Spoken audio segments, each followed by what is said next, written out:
이런 음식을 자주 먹으면 자궁의 혹이 더 커질 수 있습니다. 안녕하세요. 정세현 한의사 라이프 레시피 정나래입니다. 지난 시간에 자궁근종이 있다면 꼭 피해야 할 것 3가지로 스트레스, 내장지방, 그리고 환경독소를 말씀드렸는데 기억하시죠? 혹시 못 본 분들이 있다면 먼저 보셔야 이해가 잘 될 수가 있고요. 오늘은 이어서 자궁근종을 유발하거나 악화시키는 음식들이 무엇인지 알려드릴게요. 자궁근종의 가장 나쁜 음식은 여러분께 조금 의외일 수 있는데요. GI 지수 그리고 GL 지수가 높은 음식입니다. GI 지수가 높은 음식이라는 것은 먹었을 때 혈당을 빠르게 올리는 음식을 말하는데 당뇨 환자분들은 잘 아실 거예요.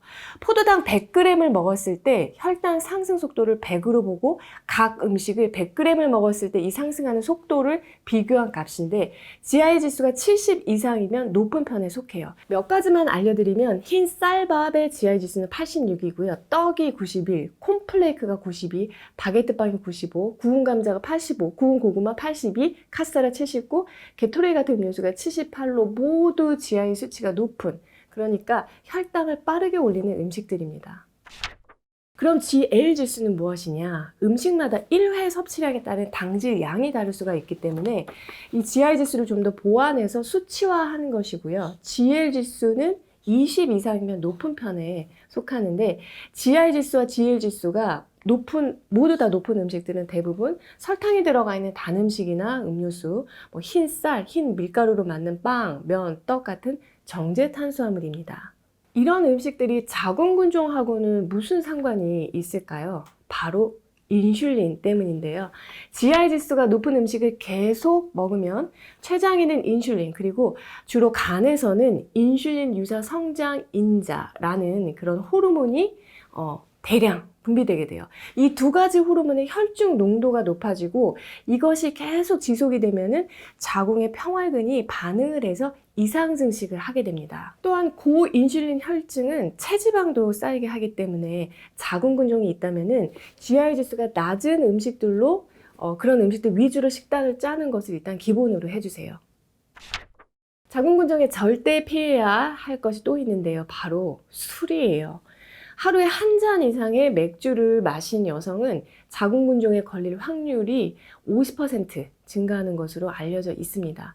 사실 맥주가 아니라 어떤 종류의 술이든 마찬가지인데요. 알코올은 부신해서 안드로겐을 에스트로겐으로 생합성시키는 아로마타제라고 하는 아주 특별한 효소를 건드리기 때문입니다. 알코올이 이 아로마타제를 과잉 작동시키고 이 때문에 부신해서 만들어지는 에스트로겐 그 양이 점점 늘어남으로써 에스트로겐 우세증을 초래할 수가 있어요. 유방암 환자분들이 잘 아실 수 있는 페마라 같은 약물이 아로마타제 작동을 억제시키는 아로마타제 저해제이고요. 암 조직의 에스트로겐을 차단하는 치료를 하는 거예요.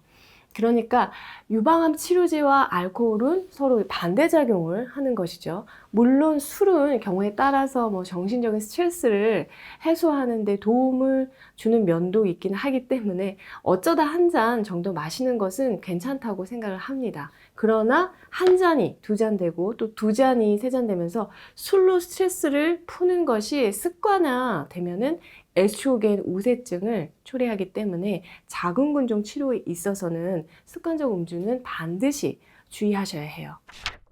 이 외에 콩이라든지 홍삼, 인삼, 석류, 칡즙 같은 음식을 먹어도 되냐고 정말 많이들 물어보시는데요. 이에 대해서는 사실 정확한 실험 자체가 어려워서 결론도 명확하지 않습니다.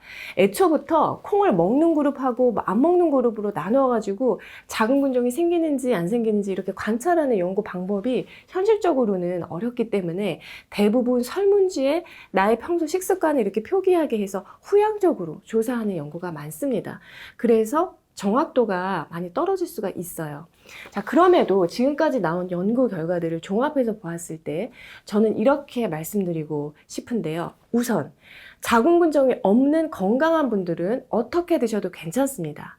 단 음식의 형태가 아닌 농축액이라든지 보조제 형태로 섭취 시에는 건강한 사람이라도 반드시 전문가와 상의해서 현재 내 몸 상태와 체질에 맞는지 확인하고 드셔야 혹시 있을 수 있는 부작용을 예방할 수 있어요.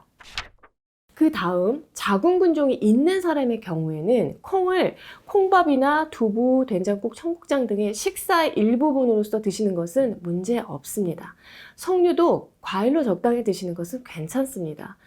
그러나 콩 농축액 같은 두유라든지 석류 농축액을 매일 꾸준히 장복하거나 과잉 섭취하는 것은 자궁근종이 있다면 피하는 게 좋아요.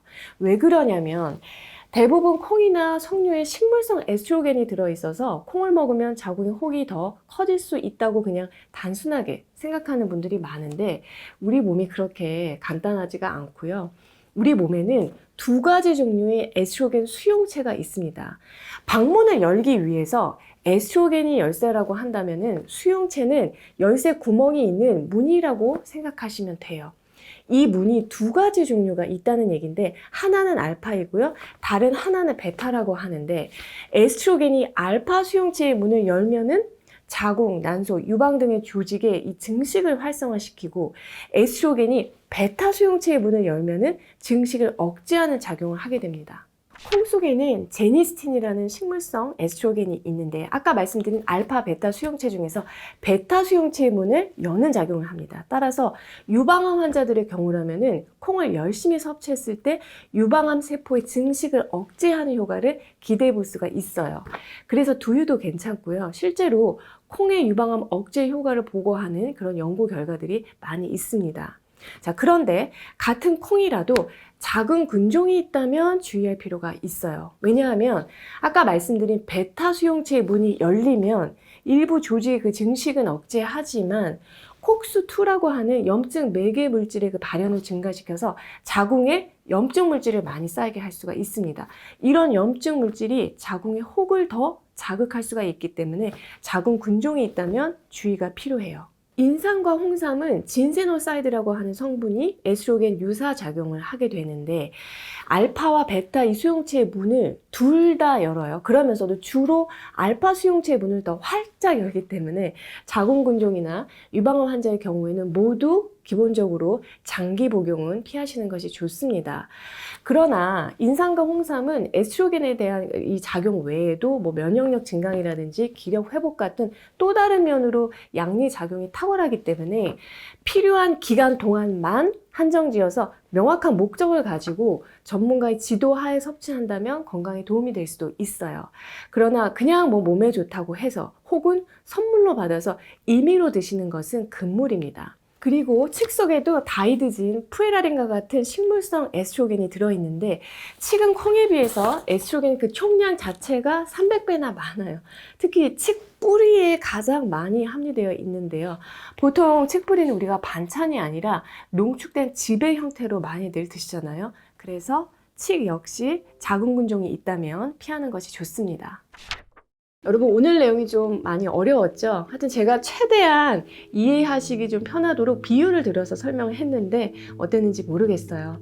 자궁근종이 있을 때 꼭 피해야 하는 음식 다시 한번 정리하면 가장 나쁜 음식은 혈당을 빠르게 올리는 음식이고요. 그리고 두 번째로 술 피하셔야 하고 그리고 인삼, 홍삼, 칡 같은 경우는 장기 복용 피하셔야 합니다.